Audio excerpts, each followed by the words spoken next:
এক কাপ চা বানাই স্বামীর জন্য, মুরগির পা দিব, মরিচ দেব, গুড় দেব সামান্য, স্বামীর মুখ জ্বলে না যেন।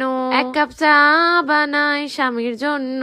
যেসব জামাইরা বউয়ের প্রাণ ঝালাপালা ঝালাপালা করে ফেলেছে তাদের জন্য স্পেশাল চা হবে আজকে। এটার জন্য প্রথমে আমি কড়াইয়ের মধ্যে 2 কাপ পরিমাণের চা পাতা এবং 2 কাপ পরিমাণের চিনি দিয়ে ভালোভাবে নেড়ে চেড়ে নিচ্ছি। চা পাতা দেওয়ার আগে কড়াইটা একদম গরম করে নিতে হবে যাতে চিনিটা দেওয়ার পরপরই একদম গলে যায়। এরপর আমি 1 কাপ পরিমাণ পানি এটার মধ্যে দিয়ে দিচ্ছি। আপনারা যতজনের জন্য বানাবেন ততটুকু পরিমাণে দিয়ে নিবেন। জামাইয়ের সাথে সাথে শাশুড়ি ননদ যদি প্রাণ ঝালাপালা করতে আসে তাদের জন্য চাটা বানিয়ে নিবেন। কালারটা একদম সুন্দর করার জন্য একদম 1 কাপ খাঁটি দুধ আমি এটার মধ্যে দিয়ে দিচ্ছি। দুধ দেওয়ার পর আরো ভালোভাবে নেড়ে চেড়ে এটাকে ঘন করে নিতে হবে। এখন আমাদের লাগবে মুরগির পা। আমি এখানে 2টা মুরগির পা দিয়ে নিলাম। মুরগির পাটা সেদ্ধ হতে একটু সময় লাগবে। 2-1 মিনিট জাল করার পর আস্ত একটা গুড় দিয়ে দিচ্ছি, এতে করে ফ্লেভারটা অনেক ভালো আসবে। এখন 10-12টা কাঁচামরিচ আমি উপর দিক দিয়ে দিলাম। কাঁচামরিচটা ঝাঁঝাল ফ্লেভার আর মুরগির পায়ের একটা সুন্দর মিষ্টি মিষ্টি ফ্লেভার কিন্তু এই চাটাকে আরো বেশি মজা করে তুলবে। এখন কিন্তু চাটাকে খুব ভালোভাবে ফুটিয়ে নিতে হবে, এতে করে পাগুলোও কিন্তু খুব ভালোভাবে সেদ্ধ হয়ে যাবে আর গুড়ের রংটাও কিন্তু ছাড়তে থাকবে। দেখতেই পাচ্ছেন এই পর্যায়ে চাটা কিন্তু রেডি হয়ে গিয়েছে। এখন আমি কাপের মধ্যে নামিয়ে নিব। যতজনের জন্য বানিয়েছি ততজনের জন্য কাপে নিয়ে নিয়েছি। 2টা কাপে আমি মুরগির ঠ্যাং আর 2টা কাপে মরিচ দিয়ে নিলাম। এবার পরিবেশনের পালা। আমি চাটাকে সুন্দর করে ঢেলে দিচ্ছি। দেখতেই পাচ্ছেন কত সুন্দর একটা রং হয়েছে। চা খেলে কিন্তু স্বামী সারা জীবন মনে থাকবে, ভুলেও আপনার প্রাণ আর ঝালাপালা ঝালাপালা করতে আসবে না। আদর্শ হাক করে বউরা সারা জীবন স্বামীর জন্য চাই বানিয়ে গেল, কিন্তু স্বামীরা বিনিময়ে কি দিল? এই চা খাওয়ার পর সব স্বামীদেরই শিক্ষা হয়ে যাবে। এখন থেকে আর কোনো কথা নয়, স্বামীর জন্য এরকম চা বানাবেন আর পোস্ট দিবেন, 1 কাপ চা